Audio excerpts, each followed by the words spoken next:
Hi, I'm Mason Dawes, and I'm going to tell you about the history of baseball. So, baseball's history, it's America's pastime.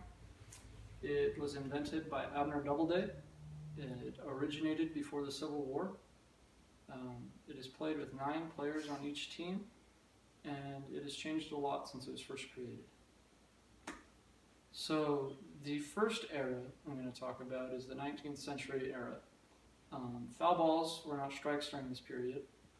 A walk first required 3 balls, then 9, then 8, then 7, then 6, and then back to 7, and then finally 4, where it is today.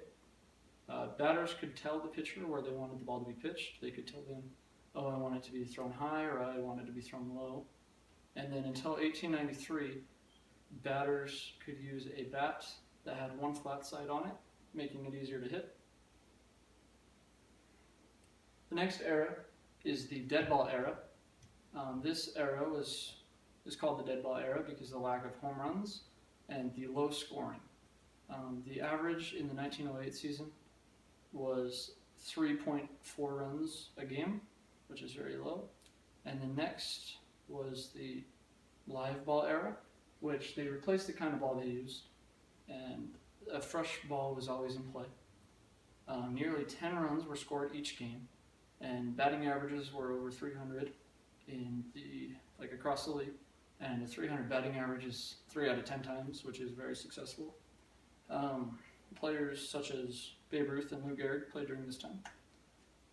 Next era is the integration era. This is where blacks were finally allowed to play in the league, starting with Jackie Robinson. Offense was down from the live ball era, although home runs were on the rise, so hitters were getting better. Next was the expansion era. The strike zone grew. The number of teams went from 16 to 20, and then 20 to 24. And then in 1965, a draft was implemented where teams would select amateur players in reverse order from where they did in the season. And then in 1969, each league split into 2 divisions and then had a league or a season-end league championship series to determine their champion. And then finally in this era, the American League added a designated hitter for pitchers so they could have a regular position player hit for their pitchers, making it easier to hit. And then next is the free agency era. After a player's 6th season, they were allowed to negotiate with managers across the league to play for different teams. And salaries in this era skyrocketed because if a manager wanted you to play for their team, they would pay you lots of money. And then during this 17-year period, 14 different teams won a world championship, meaning all the best players moved around a lot, making different teams better. And then last I'm going to talk about is the long ball era. Home runs and strikeouts increased immensely during this era. Steroid usage increased. This is arguably the most exciting era because of all the home runs and strikeouts.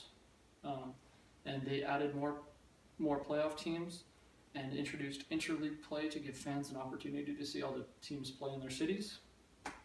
And then last is the modern day era. And I am not going to go over this because it is today, so it's not history yet. They have added stiffer penalties against steroids and just several rule changes differing the game from history. And do you all have any questions? In what era did they begin wearing helmets? They began wearing helmets in the expansion era. What were the baseballs originally made out of?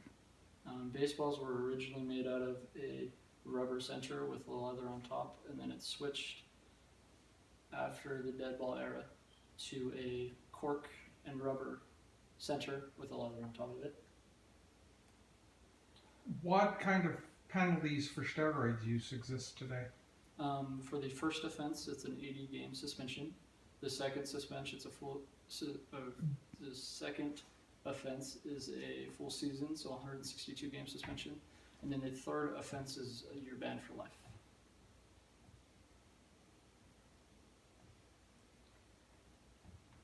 Who do you want to win the World Series? I want the Cleveland Indians to win the World Series.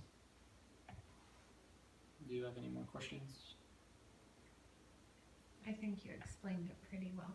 Thank you for coming.